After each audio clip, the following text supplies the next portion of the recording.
literatas, tudo bem com vocês? Aqui é a Giza Vatke do Páginas e Claquetes. E hoje eu trouxe pra vocês um vídeo muito especial e que tá sendo uma delícia realmente ter preparado ele pra vir aqui conversar com vocês. No vídeo de hoje eu vim conversar realmente com vocês de um dos melhores livros assim que eu já li até agora e um dos maiores livros da literatura mundial. Então nós vamos hoje conversar sobre algo muito grandioso e que marca gerações há mais de 2000 anos. Hoje, como vocês devem ter visto já no nome do título, vamos conversar sobre a Ilíada de Homero. Eu tô muito animada para finalmente poder conversar sobre esse livro que eu terminei semana passada e eu já trouxe aqui para falar porque é um livro que realmente merece vários vídeos e várias interpretações, e eu vim conversar um pouquinho sobre as minhas impressões, sobre a história um pouco do livro, para você realmente que tá me vendo e tem curiosidade de ler. Eu vou falar que toda vez que eu vejo de novo as minhas anotações e realmente revivo esse livro, dá mais vontade de reler. E é um livro que com certeza merecerá uma releitura, quem sabe ano que vem. E assim, vamos conversar sobre isso. Bom, ao contrário do que muitos pensam, a Ilíada não é um livro sobre a Guerra de Troia. Para quem não sabe, a Guerra de Troia durou aproximadamente 10 anos. E a Ilíada não vai contar sobre esses 10 anos. A Ilíada vai contar sobre um frame do 9º ano de guerra. Esse frame seria sobre a cólera de Aquiles. Então é nisso daí que se vai girar toda a história, a ira de Aquiles. Então é um livro que vai narrar um pedacinho só do 9º ano de guerra. Porém, obviamente, existem sim pedaços que vão contar assim, do porquê começou a guerra e dá a entender lá no final, com a morte do herói Heitor, como acabaria a guerra, sem contar que o Zeus comenta várias vezes no livro de que ele pretende dar a vitória aos gregos. Então, antes de começar a falar propriamente da história, eu quero dar um contexto histórico pra vocês, pra que vocês, por que começou a guerra então, já que não vai contar? Eu acho muito importante isso, né, pra todo mundo se contextualizar realmente antes de começar a ler um livro e não entender do que... Nossa história começa há muito tempo, lá no casamento da deusa Tétis e do rei Peleu. A deusa Tétis, como ela era uma deusa, ela convida os seus irmãos olimpianos, os deuses. E o Peleu convida para o seu casamento os mortais. Todos os deuses olimpianos foram convidados, exceto a discórdia. Bom, a gente imagina do porquê, né? Justamente para não ocorrer nenhum motivo de discórdia. Bom, para ela se vingar da deusa Tétis, ela manda um pomo de ouro escrito assim: para a mais bela. E ela joga essa super bomba para Atena, Afrodite e Hera. E como essas três deusas todos os deuses olimpianos têm um traço muito humano, elas vão querer que esse pomo de ouro seja para elas, correto? Então, não sabendo para quem foi enviado esta mensagem tão enigmática, elas vão até Zeus pedir que ele arbitre nisso e decida quem é a mais bela. Bom, Zeus, como ele quer se manter neutro e ele faz isso em diversas partes dos conflitos, para realmente não gerar nenhum problema, ele recorre a Paris. Paris, nessa época, não havia sido reconhecido ainda como filho de Príamo. Então, antes de falar o Paris, para vocês estarem entendendo, é o carinha que rapta a Helena. E eu quero chegar nisso, só que vamos por uma linha temporal, tá? Porque são muitos fatos. O Príamo havia tido um filho, e este filho, graças a um oráculo, havia sido profetizado que este filho seria a ruína de Troia.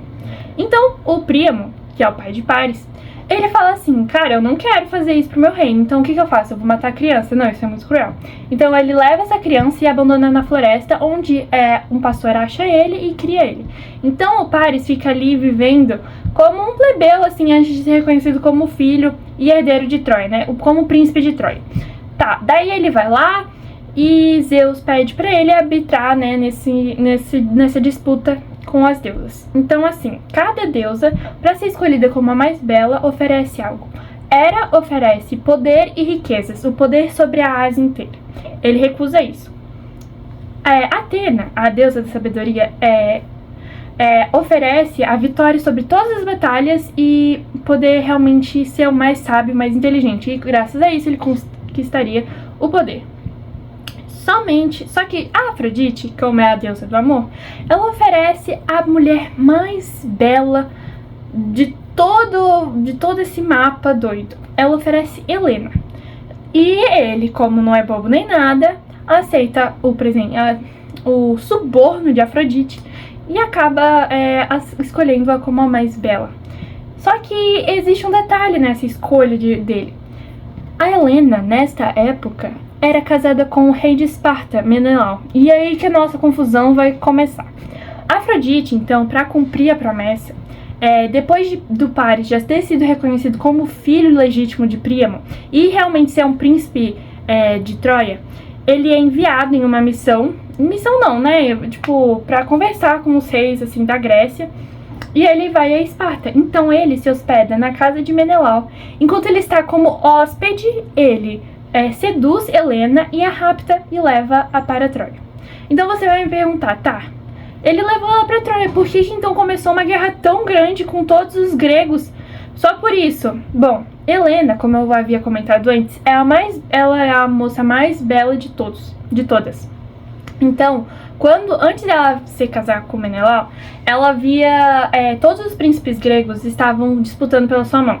Pra ela não, porque eles perceberam, putz, isso daqui vai dar muito errado se todo mundo começar a brigar por essa mulher. Vamos fazer um acordo? Quem se casar com ela quem estiver nessa reunião e se casar com ela vai ter a obrigatoriedade de defendê-la a qualquer custo. Então, nessa reunião foi definido isso, e quando ela foi raptada, graças ao acordo que eles fizeram, todos foram até Troia buscar a Helena. Então é aí que começa a nossa guerra, que dura 10 anos. Então vamos começar a falar sobre a Ilíada. Antes de começar realmente a comentar sobre o livro, eu quero comentar que a Ilíada vem de Ílio, que é de Troia. Então, assim, para os que não sabem do nome, né, porque tem a Odisseia, que tem o nome de Odisseia pelo herói Odisseu. Então, assim, a Ilíada é por Ílio, que é Troia. Então, vamos lá. A Ilíada trata sobre a cólera de Aquiles, do herói Aquiles, que é aquele da flechinha do pé. Lembram disso? O calcanhar de Aquiles? Isso daí. Então é a cólera dele. E aí vocês perguntam por que ele estava com tanta cólera. Tudo começa, nos apresentado quando Crises, o pai de uma sacerdotisa de Apolo, vai pedir novamente a filha. E ele é tipo ignorado, ignorado nos campos gregos. E ele vai reclamar com o Apolo. E o Apolo dá a voz pra ele e acaba jogando praga no exército grego. Os gregos, então, assim, eles ficam, tipo, deslacerados, assim, realmente sofrem uma baixa muito grande. E um profeta revela pra eles do porquê que tá acontecendo isso. E eles têm que tomar uma decisão, né? E o Aquiles fala que que a melhor decisão, a melhor opção é devolver a escrava de Agamenon, a Crises, né? E eles fazem isso contra a vontade de Agamenon. Agamenon, no entanto, ele não aceita isso na paz e no amor, assim. Ele toma a Briseide, que é a escrava de Aquiles. E é por isso que Aquiles fica, tipo, muito bravo com Agamenon, justamente por ele ter tomado a escrava. E ele fala que não volta no conflito, pra batalha, até que peçam perdão pra ele, devolvam a escrava e vários outros prêmios. Então, assim, ele não volta até que isso seja realmente, essa ofensa seja remediada. Então, por isso que ele fica bravo. E aí, o que acontece nesse meio tempo? Tétis, que é a mãe de... Tétis, lembra daquela deusa lá do casamento, que se casou com Peleu? Então, ela é mãe de Aquiles. E nisso ela vai pedir a Zeus para que ele satisfaça, né, o orgulho do filho. E como que ela quer que ele faça isso? Ela quer que os troianos passem a vencer a guerra, que estava sendo quase que realmente ganha pelos gregos. E Zeus topa isso com a Tétis e os troianos. Então ele tem que começar a pensar num jeito dos troianos passarem a vencer esta guerra.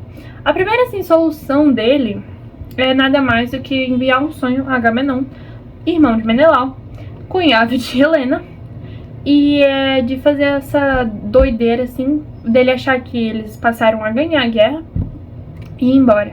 Então o Agamenon acorda no meio da noite com esse sonho e ordena que façam uma assembleia para que eles possam voltar às suas respectivas terras, né?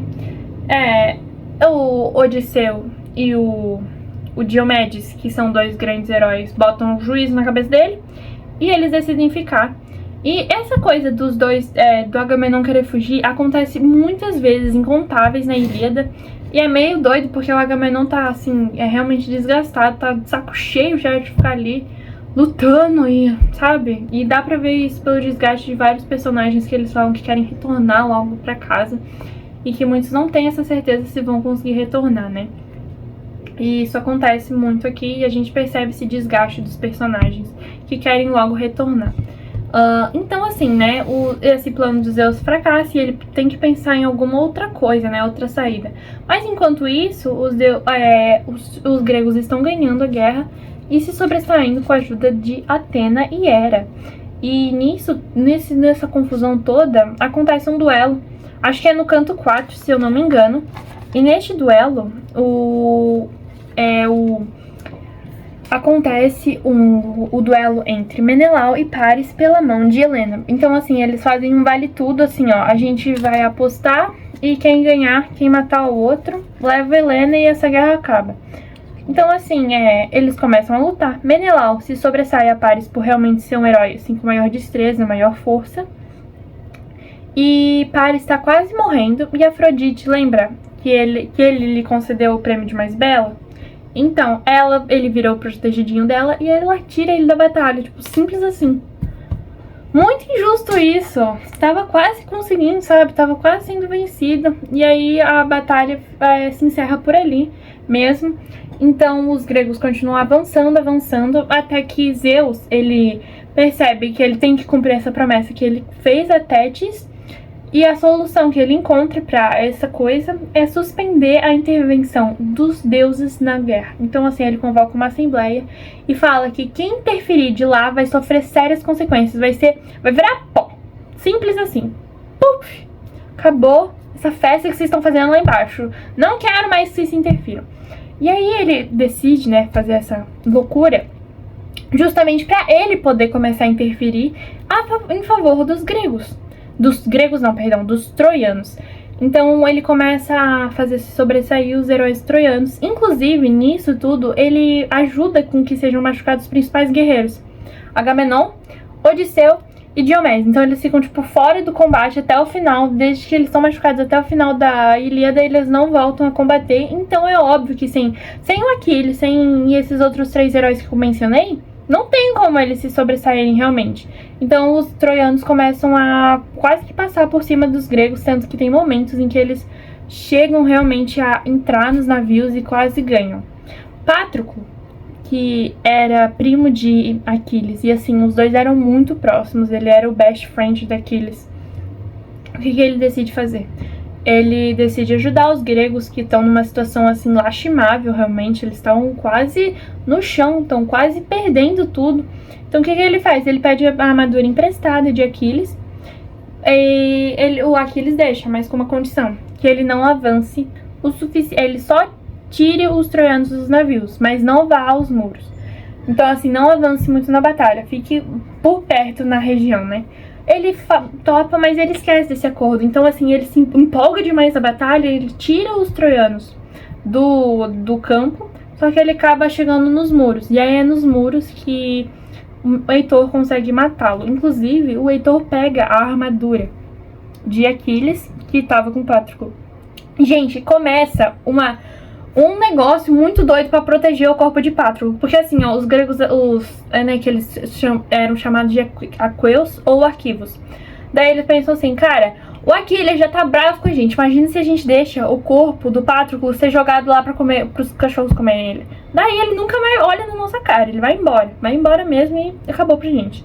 Então começa um pinga-pinga do corpo de Patroclo pra que os troianos não levem ele embora. Então, gente, uma loucura. Eu de verdade não queria estar falando isso, mas sabe aquela cena, aos que já assistiram Como Treinar Seu Dragão, tem aquela da ovelha, que a ovelha fica pulando de um lado pro outro. Eu me senti assim lendo, porque assim, é muito doido. Você fica com dó, sabe, deles querendo fazer aquela coisa, sabe, só de vingança, sabe, só de cisma. Então depois de muito esforço, eles conseguem devolver o corpo pro Aquiles. E aí o Aquiles, vendo essa burrada que ele fez de ter se ausentado da guerra, né, além de muitos outros serem falecidos sem a ajuda dele, você né, ele perdeu o melhor amigo dele e ele fica muito bravo. E é isso que impulsiona ele a voltar realmente ao combate, pra a encerrar isso e vingar Patroclo matando Heitor. Então essa volta dele é baseada somente para matar o Heitor. E quando o Zeus percebe que ele já voltou para a guerra e cumpriu o acordo com o que fez com Tétis, ele deixa os deuses voltarem a interferir. Normalmente, como se o que eles quisessem fazer, eles poderiam fazer novamente. Então volta todo mundo lá para brigar e ajudar os gregos, troianos, enfim. Então, para vocês terem uma noção, o time grego dos deuses era Atena, né? As duas que Paris havia recusado, então obviamente elas iam ficar para aquele lado. Poseidon e Hefesto. Daí pro lado troiano tá Apolo, Ares, Ártemis, Afrodite, Xanto e Leto. Então eles estão pro lado assim ajudando os troianos. E nisso inclusive os deuses têm um canto que eles brigam, tipo, brigar mesmo. Por isso, sabe? E a Apolo até fala, gente, não vamos deixar que esses assuntos mortais sejam interferidos na nossa vida. Isso é totalmente ridículo, né? Mas mesmo assim ele fica ajudando os outros, mas enfim, né? Daí Aquiles, ele ganha uma armadura nova feita por Hefesto, que a mãe dele deu pra ele. E nisso ele vai lutar. E ele consegue, pra você ter uma noção, ele consegue fazer com que todos entrem na muralha. Ele faz com que todos os heróis troianos recuem pra voltar a Troia realmente e tranquem as muralhas. O teimoso do Heitor fala que não quer ficar lá dentro. E é muito triste isso, porque tem tanto que aqui, o Apolo consegue despistar o Aquiles um pouco pra não prestar atenção em Heitor, mas não funciona. Aquiles vê isso, né? Percebe que o deus estava só brincando com a cara dele e ele vai atrás de Heitor. E eles percorrem os muros de Troia 3 vezes até que Atena aparece em forma de Deifobo, que é o irmão de Heitor, pra enganar ele, pra que ele acabe lutando com Aquiles e que Aquiles acaba matando ele. Então, assim, basicamente é isso. A história é bem resumida e é muito interessante ver algumas relações de alguns personagens. Tem outra coisa que eu não comentei, né? Pro Heitor, Aquiles roda com o corpo de Heitor 3 vezes ao redor onde o Patroclo tava. 3 vezes roda com ele até que é recomendado, né? Zeus pede pra Íris ir lá avisar pro Príamo ir sozinho lá pegar o corpo do irmão, do filho. E aí eles termina deles fazendo as homenagens devidas ao corpo de Heitor, né? Do corpo realmente ter sido, depois de tanto sofrimento, ter sido recuperado para fazer os devidos processos funerários lá que eles acreditavam. E assim, tem partes muito tristes. Tanto que antes de Heitor morrer, Heitor já havia sido poupado diversas vezes da morte, muitas vezes mesmo. E Zeus coloca numa balança pra ver qual dos dois iria morrer, Aquiles ou Heitor, e pesa a balança pro... É muito triste essa cena, nossa, tem muitas coisas. Muitas coisas tristes. E é muito interessante ver a relação de alguns personagens e dos deuses principalmente, que você olha isso e fica bobo, gente, porque eles interferem tanto nessa guerra, tanto, que é um monte de confusão criada só por eles. Tanto que tem um momento em que Diomedes atira na Afrodite, e isso faz com que Ares entre lá pra ajudar os troianos, né? Que é uma virada de chave, depois muda de novo. Isso acontece porque Atena pediu pra Diomedes atirar machucar a Afrodite. Então, assim, é muita confusão que acontece. Tem um episódio, inclusive, que lembra que eu comentei que Zeus estava comandando tudo. Ele ficou, tipo, um tempão só ele interferindo na guerra e favorecendo os troianos, né? E a Hera, que queria poder fazer os protegidos dela voltar a ganhar, ela pega o cinto mágico de Afrodite, que a Afrodite, como é a deusa do amor, ela tem um cinto que faz todos os homens se apaixonarem por ela. Ela pega esse cinto só pra fazer Zeus dormir, e aí nisso ela pede pro Poseidon ir lá ajudar os gregos. Então, enquanto Zeus está em um sono profundo, depois de ter sido seduzido por Hera, Poseidon vai lá interferir. E tem muito disso no livro inteiro, sabe? E é um livro tão bem construído, gente. O Homero, ele usa muito da figura, ele faz muitas comparações pra você poder imaginar o cenário de guerra, o que cada personagem tá fazendo. Ele tem muitas comparações que ele usa, realmente. E eu acho muito... Nossa, eu achei incrível esse livro, de verdade. Muito incrível. E tem tem cenas realmente dos conselhos e das reuniões e de que eles iriam fazer, qual a decisão que eles deveriam tomar. Então, assim, é um livro incrível, incrível, incrível. Última coisa que eu quero comentar com vocês é que a gente percebe nesse livro que Helena, que causou toda essa guerra, se mostra muito arrependida de ter fugido com Paris a Troia. Tem diversas cenas que ela se chama de tola e de realmente por ter cometido tal engano, por ela ter aceitado fazer tudo isso, né? Porque ela percebe que realmente preferia ter ficado com Menelau lá em Esparta, ter criado a filhinha dela recém-nascida de quando ela foi raptada e ter vivido uma vida mais normal, sabe? E isso tudo aconteceu e ela ficou bem chateada. E a gente vê esse arrependimento, sabe? Essa amargura que ela tem em diversos... Eu gostaria de fazer mais uns comentários que nessa edição que eu tenho da Ilíada e da Odisseia da Nova Fronteira tem algo que descreve os personagens e é algo que coloca muito assim, por que uma epopeia tão gigante, a singularidade dos personagens. Homero não repete características em nenhum deles, isso é fantástico. E eu quero ler o textinho que está aqui na minha edição da Odisseia. Então vamos lá. Na Ilíada, apesar das desvantagens da situação, por tratar-se de uma epopeia guerreira, é tão grande quanto variada a galeria de figuras que jamais se confundem em nossa imaginação, onde quer que sejam mencionadas. Os dois Atridas, tão distintos pelo físico quanto pelas qualidades morais e pelo destino. Aquiles era o arrebatado que, a uma velhice inglória, preferiu a morte prematura no campo de batalha. Nestor de Pilo, sempre disposto a contar episódios de sua mocidade com o garulice dos velhos que não se incomodam de cacetar os ouvintes. O maciço e pouco inteligente Ajax, tipo de sargentão simpático, o único dos guerreiros que não ajudava uma deidade particular. Heitor, de tamanha nobreza de alma de que nos é apresentado nos ardores de luta em rápidas, mais inesquecíveis cenas do aconchego da família. Que isso daqui, gente, eu acho que esqueci de comentar, mas acontece no canto 5. E acho que é o canto, assim, pra mim, mais lindo da Ilíada, que é onde ele vai conversar com a sua esposa e se reunir com o filho. Gente, é tão lindo, tão lindo, tão lindo, tão lindo, que eu não consigo nem colocar em palavras. Eu realmente quase chorei lendo aquilo, porque você sabe o destino triste dele, e você vê aquilo e você fica, putz, sabe? Deixa eu continuar aqui, ó. Em rápidas, mas inesquecíveis cenas do aconchego de família ao lado da esposa e do filho.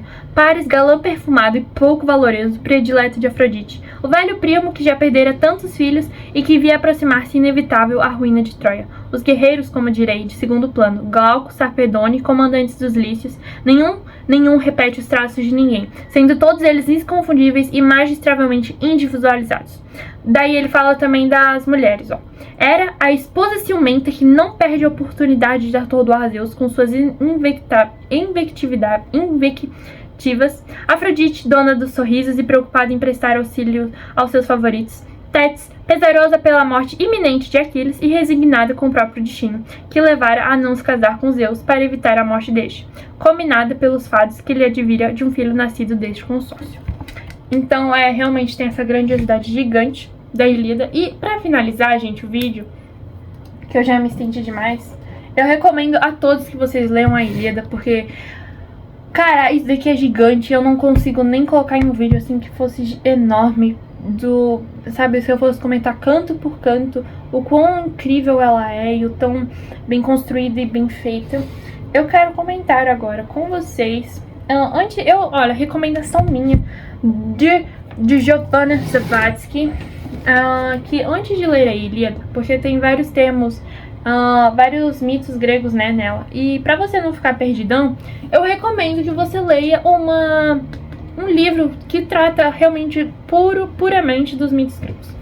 Eu li este daqui, da Nova Fronteira, Os Mitos Gregos, do Robert Graves. Eu não sei se eu já comentei em algum outro vídeo, mas eu recomendo muito que antes de você ler essas duas epopeias, você tenha uma base de mitologia grega antes, pra você não quebrar a cara. Eu fiz isso e me ajudou demais, porque você via alguma divindade, algum personagem, algum monstro, sabe, alguma coisa assim que não, porque isso não tá mais realmente no nosso vocabulário, na nossa vida, eu lembrava aqui do que eu tinha lido, das explicações bem feitas, dos contos, do que ele interligava. Então assim, eu gostei bastante desse daqui, ó.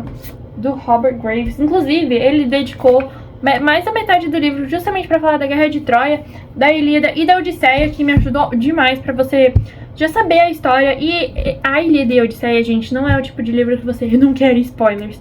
É bom sim você saber exatamente tudo que vai acontecer para você conseguir se encantar e maravilhar ainda mais com a poesia de Homero. Uma coisa que eu curti muito nessa edição, eu imagino que tem em outras, e que me ajudou demais, é que toda vez, em início de capítulo, de cantos, né, nós tínhamos uma introdução do que iria acontecer. Olha aqui, ó.